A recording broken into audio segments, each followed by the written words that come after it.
Hi everyone, this is Alessio from the Stake Pool Dev. In this video I'm going to explain you all the most important things that you must know about the Cardano blockchain.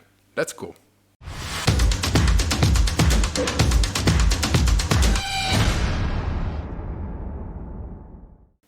Let's start saying that Cardano is a proof-of-stake blockchain platform and is the first one founded on a peer-to-peer research and developed through evidence-based methods. ADA is the native asset of Cardano and it has a max supply of 45 billion. Let's take a look at the Cardano roadmap. Everything started in 2017 with the Byron era. This is also called Foundation era. 3 years later, in 2020, we had the first hard fork enabling the Shelley era. This era was focused on decentralization and it's the initialization of the stake pools and the proof of stake. In 2021, we had a hard fork for Gauguin. Gauguin era enabled the smart contracts. We are currently in the Basho era, which is focused on scaling. The next era will be called Voltaire, which will be focused on governance. This is where the community will take the lead in making decisions about the blockchain future. Cardano is an implementation of Ouroboros consensus protocol for proof of stake. Another implementation of Ouroboros, for example, is Polkadot, which is another proof-of-stake blockchain. Cardano is the first blockchain protocol that is based on peer-to-peer research. It's mathematically verified, it has a minimal consumption of energy, it has been built to scale up, it has been created to be decentralized and most importantly secure. Cardano, similarly to Bitcoin, is based on a UTXO model. This is different from Ethereum, for example, that is based on an accounting model.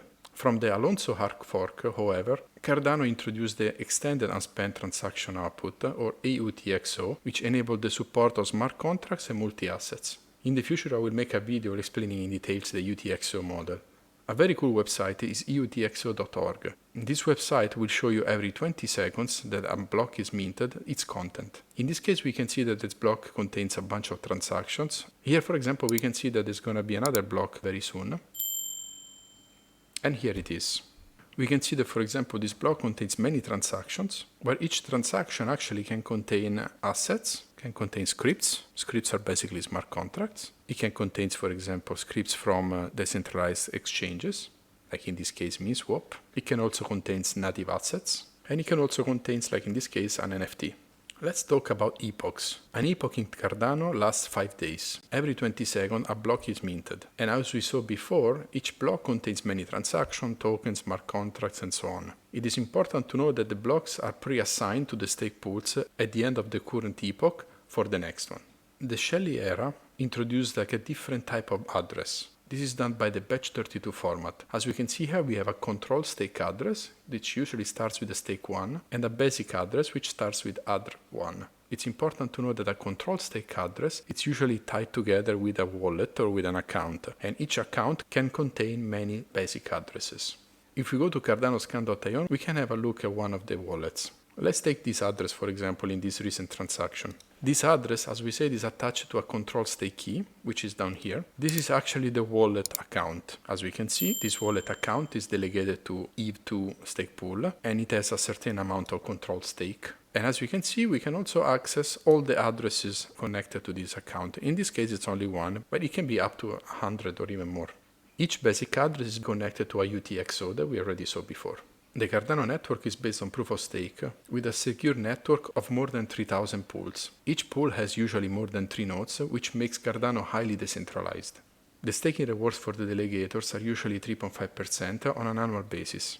If we access cexplorer.io, we can actually see all the relays down here that are available in the network. As you can see, they are basically spread all around the world, and each of these relays belongs normally to a stake pool operator.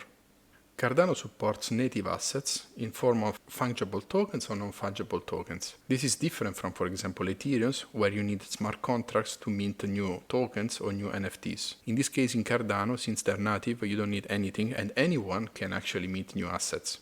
One of the most used websites to actually exchange NFTs is JPEG Store. In this case, you can connect your wallet and exchange NFTs, you can buy them, you can sell them, and so forth. Websites like JPEG Store are usually only for NFTs. If you want to buy fungible tokens or other assets in Cardano, you usually need to use a decentralized exchanger or DEX. Those are cryptocurrency exchanges that allow the users to buy crypto assets through a peer-to-peer cryptocurrency transaction, and everything is done online and without an intermediary. In Cardano there are several DEXs. We have MinSwap, MuesliSwap, SundaySwap, Wing Riders, TeddySwap, and many more.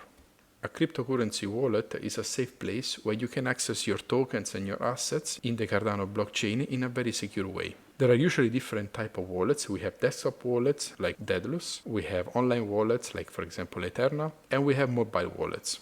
Your crypto account is secured by a seed phrase. A seed phrase is a collection of words that all together create your private key. It is very important that you store your seed phrase in a very secure way. You should never share this phrase with anyone. You should never store this phrase online or in any digital device that is connected to internet. And it's usually stored in piece of paper or even better on metal plates, because this way they can last for a very long time. If someone steals your phrase, they will have access to all your assets and they can actually steal all your values. Wallets are usually importing this seed phrase, so it's very important that you use an official wallet that you trust. A seed phrase can also be stored in a hardware wallet or also named cold wallets, for example the Ledger device or the Trezor device. If you want to buy one of these, please make sure to buy these devices from the official vendors. Please don't trust anyone on Amazon or in other places. Desktop wallets and even like online wallets and mobile wallets are usually able to read directly these hardware devices that are used to sign your transactions. And that's all for today, so I hope you enjoyed the video. If you did, please consider staking your ADA to the dev stake pool that I control and subscribe to the channel. I'll see you next time.